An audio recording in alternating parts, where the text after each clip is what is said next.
Iman bizga farqi bor. Bittasini hamma narsa jonidan o'tib ketibdi-da. Yo'qotaverib, yiqilaverib, sinaverib, keyin otasidan so'rabdi. Ota, yaxshi bo'ldingiz, yaxshi bo'ldingiz. Yaxshi bo'ldim. Nega bitta savol bermoqchiman? Nega faqat yaxshilar zarar ko'raveradi? Tosh kelsa ham yaxshiga keladi, loy kelsa ham yaxshiga keladi.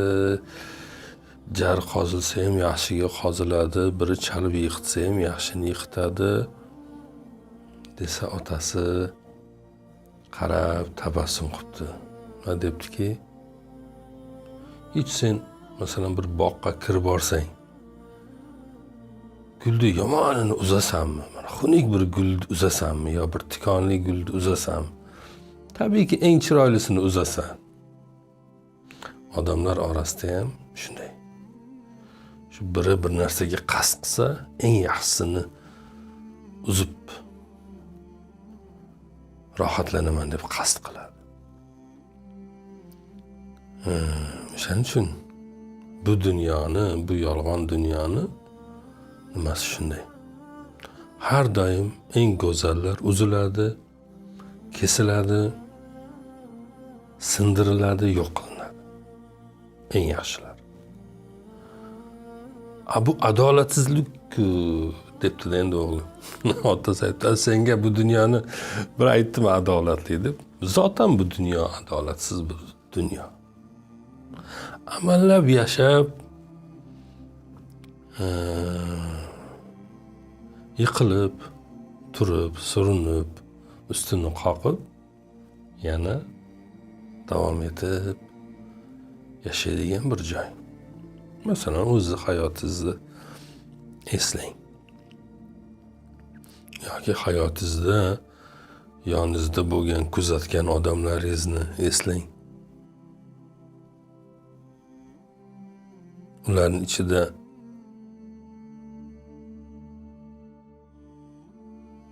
yaxshilar qayerda? Nima bo'ldi ularga? Eng insoflilarining hayoti qanday davom etdi? Lekin mendan endi bu bir dunyo haqida mendan so'rasangiz, men masalan jamiyatimiz haqida yaxshi fikrdaman. Odamlarimiz haqidagi fikrim ijobiy. Bizda yaxshi odamlar baribir bir shaklda qadrini topadi. Masalan, endi biz o'zimiz jamiyatimizdagi ilmli, orif, fozil, zohid, yaxshi odamlarni ko'z oldingizga keltiring. Ayniqsa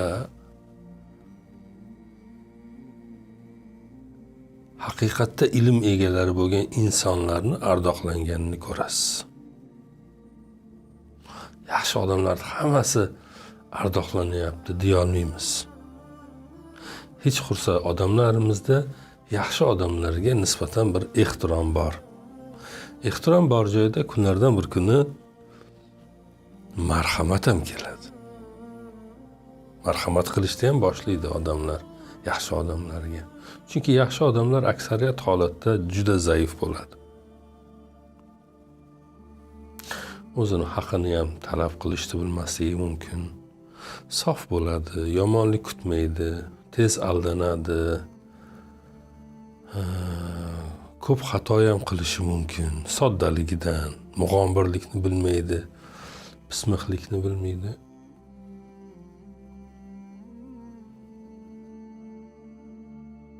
İlyos aka degan bir cho'pon bo'lardi. Navoiy viloyatiga borganimda İlyos aka haqida bir hujjatli film olgandim. O'shanda ko'p kishi bilan suhbat qilganmiz. Shaharga hech tushmagan ekan. Shaharga hech tushmagan. Qirlarda yurgan. Qo'ylari bor, kurkalari bor ekan, yuzlab. Eshagi bor ekan, meni eshakka mindirdi. O'zi yonimda ikkalamiz qo'y boqdik. Videolari ham bor. Keyin men u kishi bilan suhbat qildim uzoq. kunlar suhbat qildik o'zi ham. Bir narsaga amin bo'ldim.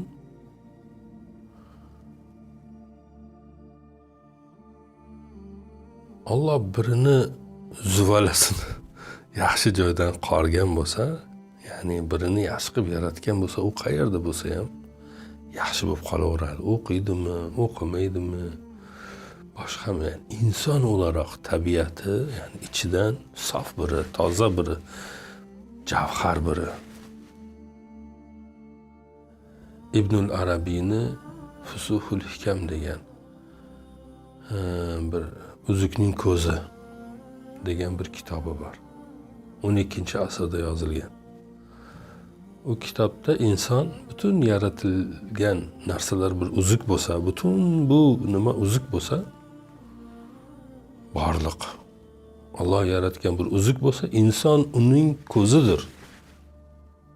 Gavharidir.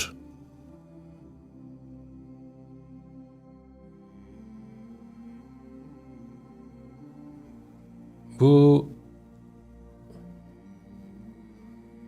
hech shaharga bormagan Ilyos aka ham bir gavhardir. Men uchun endi.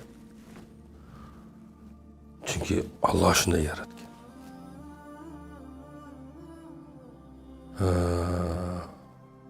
Bir Alloh yo'lida ilm qilayotgan, xalqini farovonligini o'ylab bir narsa qilayotgan biri ham yaxshi insondir. Faqat aldanganlar bor. Ular ham aslida yomon insonlar emasdir. Faqat hali anglamamishdir. Aldanish o'ldiradi deganda nimani nazarda tutardik? Ya'ni aldanish o'ldiradi. Ya'ni aldangan bir yomonlikka mahkum bo'ladi. Xuddi kim kabi? Firavun kabi. Firavun aldandi. Nimaga aldandi? Musa alayhissalomni orqasidan qo'shini bilan quvib kelarkan, dengiz ikkiga yoriladi. Dengiz ikkiga yoriladi va Musa alayhissalom o'zini qavmi bilan o'tishni boshlaydi. Orqasidan Firavun o'zini qo'shini bilan keladi, askarlari bilan. Qarasa dengiz yorilgan. Qarasa Musa alayhissalomni qavmi o'tyapti. Men ham o'taman deb o'ylaydi-da, yurishni boshlaganda dengiz o'z holiga qaytadi va ular, ya'ni ochilgan dengiz qaytib yopiladi va hammasi halok bo'ladi. Nega Firavun bu yerda aldandi deyapmiz? Chunki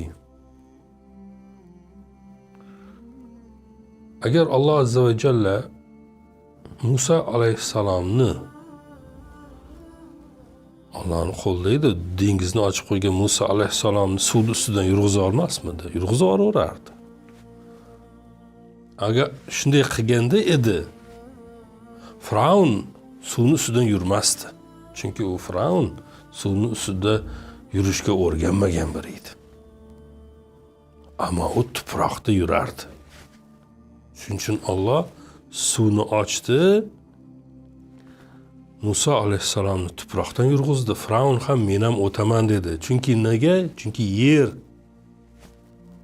va yurishni boshladi. O'shaning uchun aldanish o'ldiradi. Aldandi u yerda.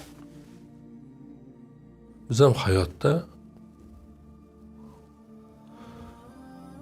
agar yomonlik orqasida bo'lsak, Alloh aldab qo'yadi. Haqmiz deb o'ylab yuraveramiz.